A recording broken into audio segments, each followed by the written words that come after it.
Oh, guys got to wear the Giants hat because we're recording on draft night, huh? Yeah, dude. Who Fucking knows? By the 50 end of minutes. by Bust the down by the end of right. this video, who knows? We'll be watching it. Nah, yeah. What are we recording for an hour and a half? Kidding, Yeah, dude. dude. Relax. Whatever. Welcome to episode 15. A little fucking late. A little late, but we're here. Yeah, you can blame Yeah. that on me. Well, actually, yeah. Both times actually. So. Yeah. All right, All right, here we episode are. 15. We're doing the Rays and Cleveland and looking forward to Toronto. Let's just fucking jump right into it. Game 1 was last Thursday, exactly a week from yesterday.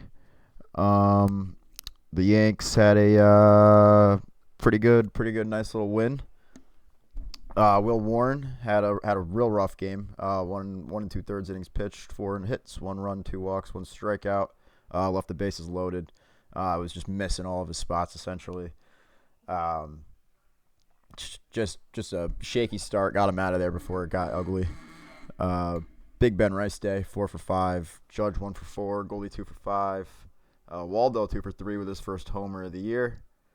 Devin Williams got the save. So on, so on. We won't take too long with these games. The big thing I noticed about this game was Judge overrated chance. That was a little wild in Tampa at George Steinbrenner Field. Let's not fail to mention that. Definitely an interesting thing going on there. I'd say my big takeaway from this game is that we've obviously, us too, have definitely talked about the importance of Ben Rice on this team, and I feel like a lot of announcers, I think, when they talk about his advanced metrics, they only bring up the hard hit rate and the They fail to mention his eye. They fail to mention his eye. But just to go, it's real ridiculous when you look, at some of these percentiles. Average exit velo 95.5 miles an hour, 98th percentile. Expected batting average 335, 97th percentile. Expected slugging 708, 98th percentile. Barrel rate and hard hit rate, both in the 100th percentile. And then some of the ones that you don't necessarily talk about, chase percentage, 94th percentile, 18%. Walk percentage, 12%, 75th percentile. Bat speed, 86%. 86 percentile.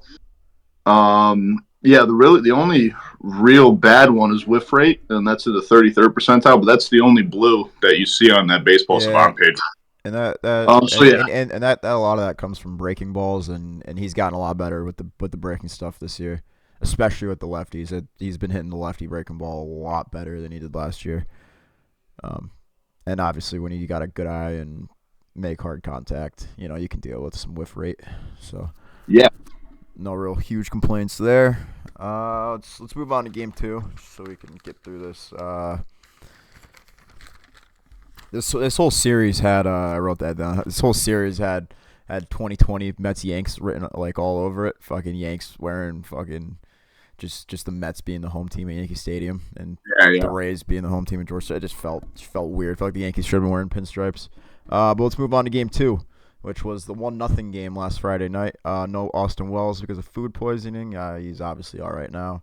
Carlos Rodon, big start, first big start since opening day, essentially. Obviously he's looked good, but he's fallen apart. He did not fall apart here. 6 innings pitched, 2 hits, no runs, 4 walks, 9 strikeouts. He did have a hiccup, and he recovered nicely. We didn't really hit his spots in that recovering from that hiccup, but he got out of it nonetheless, so no harm, no foul. On to Leiter for an inning, on to Cruz for an inning, and then on to Weaver for the save. And Goldie went 3 for 4. Grish 1 for 3 with the lone RBI in the game in the top of the second. So 1-0 game. Yanks grinded it out.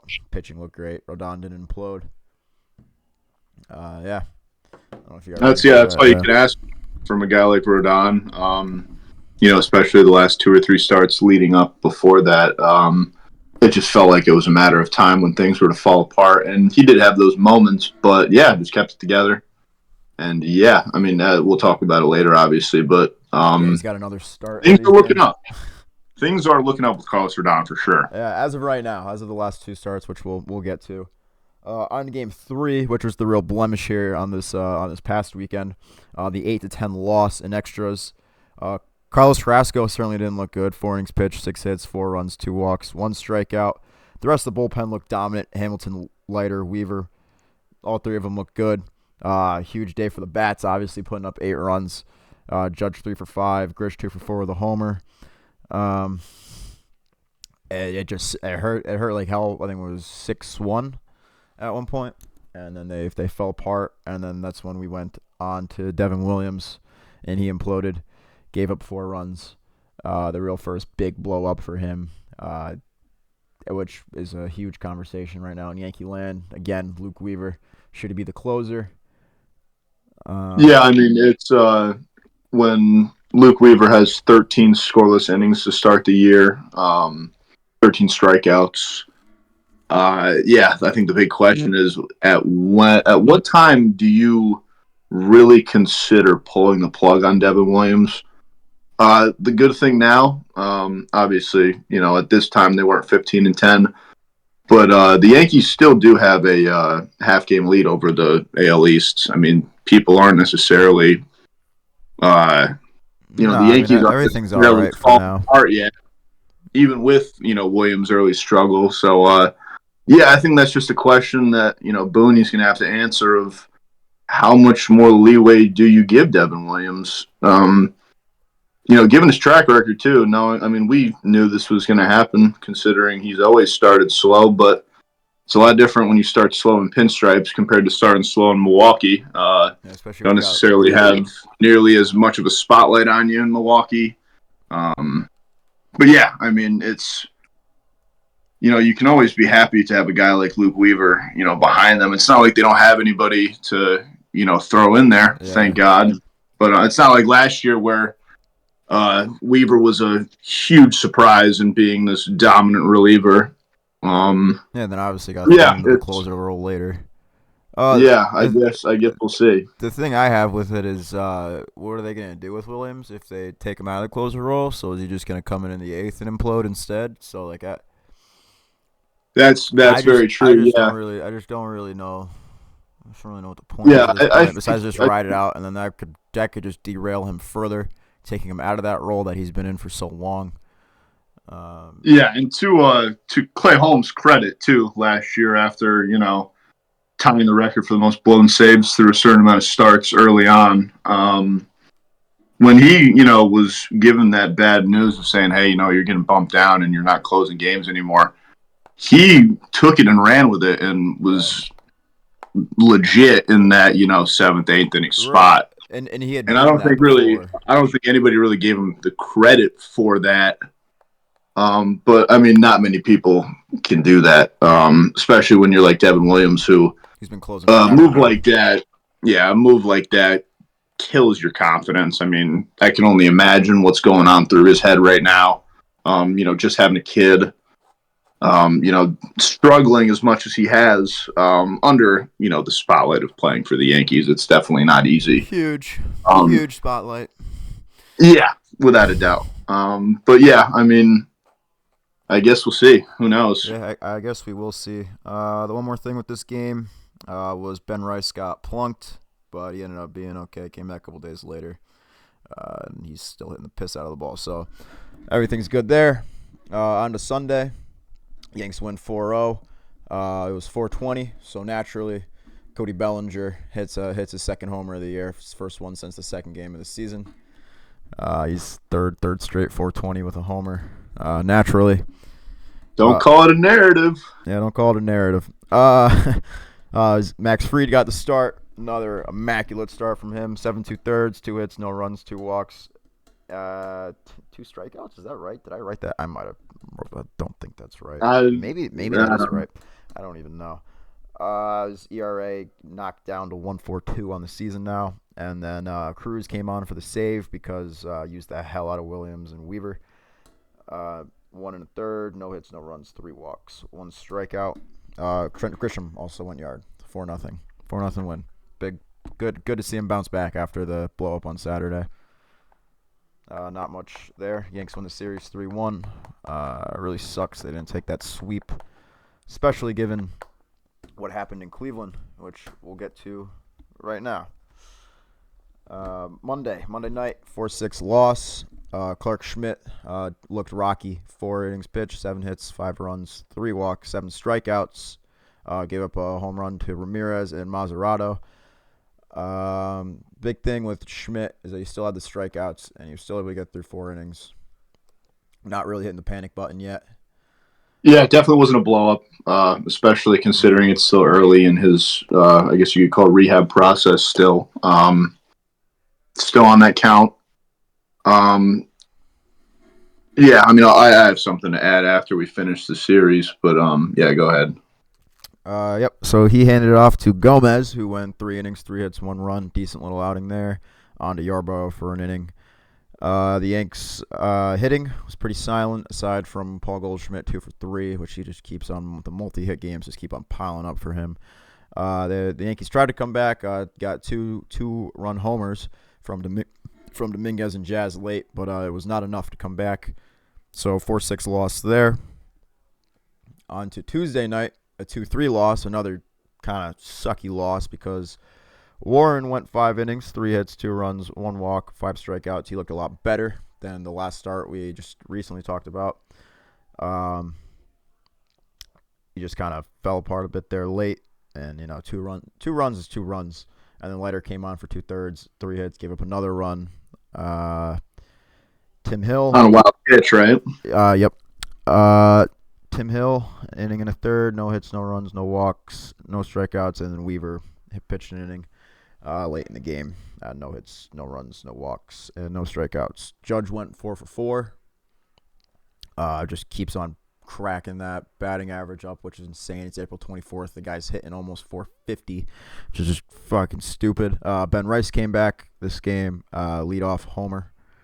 1 for 4. Goldie, another hit, 1 for 3. 2-3 loss, though. Just kind of stings a bit, especially when you get a big night out of Judge like that. And the rest of the offense, outside from Rice and Goldschmidt, kind of falls silent. Just another just tough one to swallow. But bounced back in Game 3 with a 5-1 win. Carlos Rodon again, 7 innings pitched, 4 hits, 1 run, no earned, 2 walks, and 8 strikeouts. So probably an even better start than the last one in Tampa. Judge 2 for 4 with the RBI triple in the top of the first that got out from hit the worst part of the stadium there off the tippy top of the back corner. Yeah, whoever designed that ballpark, I gotta have some words with, because I mean, what the fuck is going on? I mean, I want to see the Willett Dong on that, because I would imagine still dead. That's stupid. Someone's got to bring that back, because I need to know. Maybe we should make an AI I don't know. Willett Dong. I would imagine it's 29 out of 30, because that was ridiculous that didn't get out. Ridiculous, yeah. Goldie 3 for 5 again.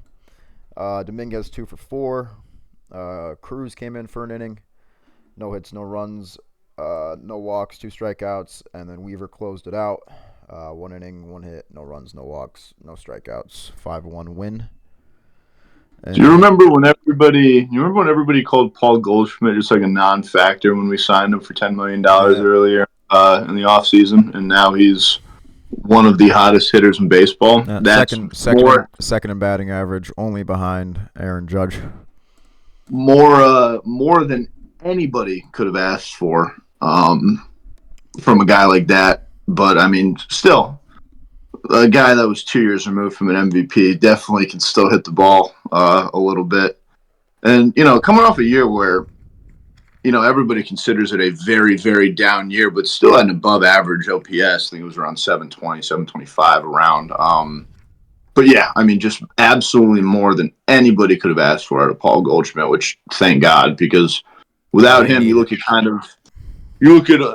some of these other bats and Jazz, Chisholm, and Volpe, who started off, hot, sparked the entire torpedo conversation, and have, quietly died down a lot to the notice of I think, a lot of fans now. I think Jazz is, 8 for his last 71 or something like that. Just not going to fly for the rest of the year. Something's going to change. And same thing with Volpe. Volpe, I feel like, hasn't gotten a hit in, I don't think. I mean, He's maybe struggling real bad right now.